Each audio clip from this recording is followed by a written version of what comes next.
आप सबसे मेरा अनुरोध है, शांत हो जाए। नेताजी का अभिवादन बाकी है। आप सबसे मेरा अनुरोध है, बाकी रहे अभी नेताजी का अभिवादन बाकी। ये शिवपाल यादव की रैली का मंच है और मुलायम सिंह यादव मंच पर इसलिए हैं क्योंकि अखिलेशवादी और शिवपालवादी दोनों का मानना है कि जहां नेताजी हैं वहां विजय है। नेताजी पर बढ़ती उम्र का असर साफ दिखाई देने लगा है, सुनाई देना कम हुआ है।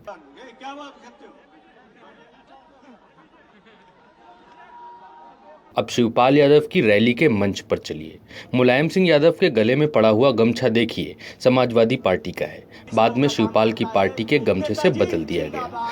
मुलायम सिंह यादव जिंदाबाद। सारे उम्मीदवारों को जिता देना और समाजवादी पार्टी की सरकार बना देना। नेताजी बोलने के लिए खड़े हुए। शिवपाल के मंच से अखिलेश को जिताने की अपील करने लगे। मुलायम को तुरंत एक पर्ची लिखकर दी गई जिसमें शिवपाल के समर्थन की बात लिखी थी। मुलायम ने कहा, ठीक है, वही पढ़ रहे हैं। तो वो तो आपका मैं साफ कह रहा हूँ, अगर समाजवादी पार्टी को मजबूत कर लोगी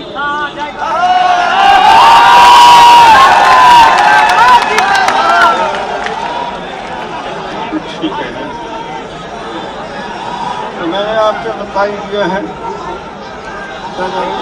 समाजवादी पार्टी को मजबूत करना है, यही पार्टी लड़ेगी और आप ही लोग लड़ेंगे।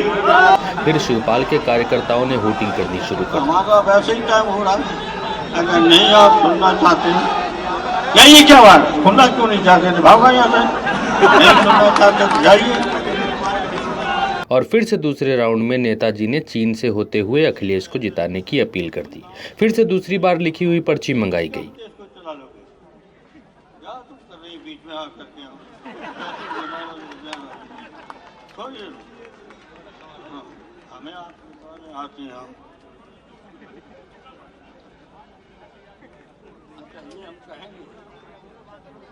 एक आंटी पर्ची लेकर आई। इस बार नेताजी ने दिल पर ले लिया। नेताजी ने मंच पर ही महिला कार्यकर्ता को डांट दिया।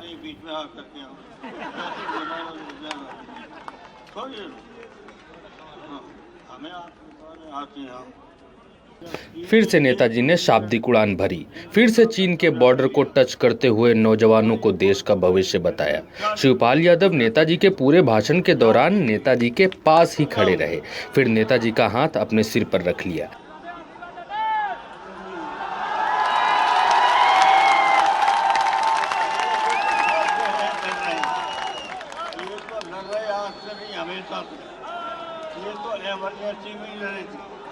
कहा, नेताजी आशीर्वाद दे दीजिए। नेताजी ने कहा, तथास्तु, समाजवादी पार्टी को ही वोट देना। शिवपाल बहुत समय से लड़ रहे हैं। फिर से नेताजी बोलने लगे। भाषण का आखिरी छोर शुरू हो चुका था, लेकिन मुलायम की गाड़ी अभी भी अखिलेश की जीत का भोंपू बजा रही थी। इसके बाद नेताजी को तीसरी चिट्ठी सौंपी गई। इस बार बताया गया कि ये पढ़ दीजिए। समाजवादी पार्टी की सरकार बना देना और इसलिए हम कहते हैं कि अगर सीट जो आपके हैं और जो शिवपाल को और आपके अमल में शिवपाल को मजबूत करना है।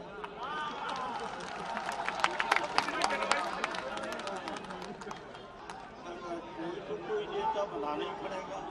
नेताजी ने जैसे ही ठीक ठीक फटे हुए पन्ने का हिस्सा पढ़ा, स्टेज पर सभी ऐसे झूम उठे जैसे सालों की तपस्या के बाद गंगा को धरती पर उतार लाए हों।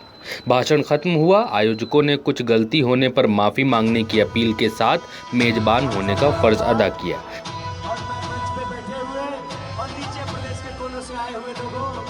अगर कोई हम लोगों ने पूरा प्रयास किया, फिर भी अगर आयोजन समिति से कोई कमी रह गई हो तो हम आपसे हाथ जोड़ करके माफी मांगते हैं।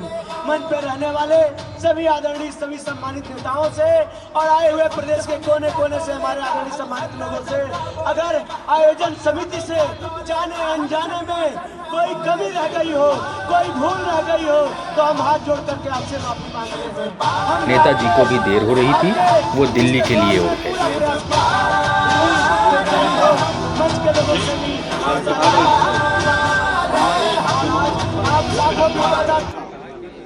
केवल हाथों से लड़े थे, सारे उम्मीदवारों को जिता देना और समाजवादी पार्टी की सरकार बना देना।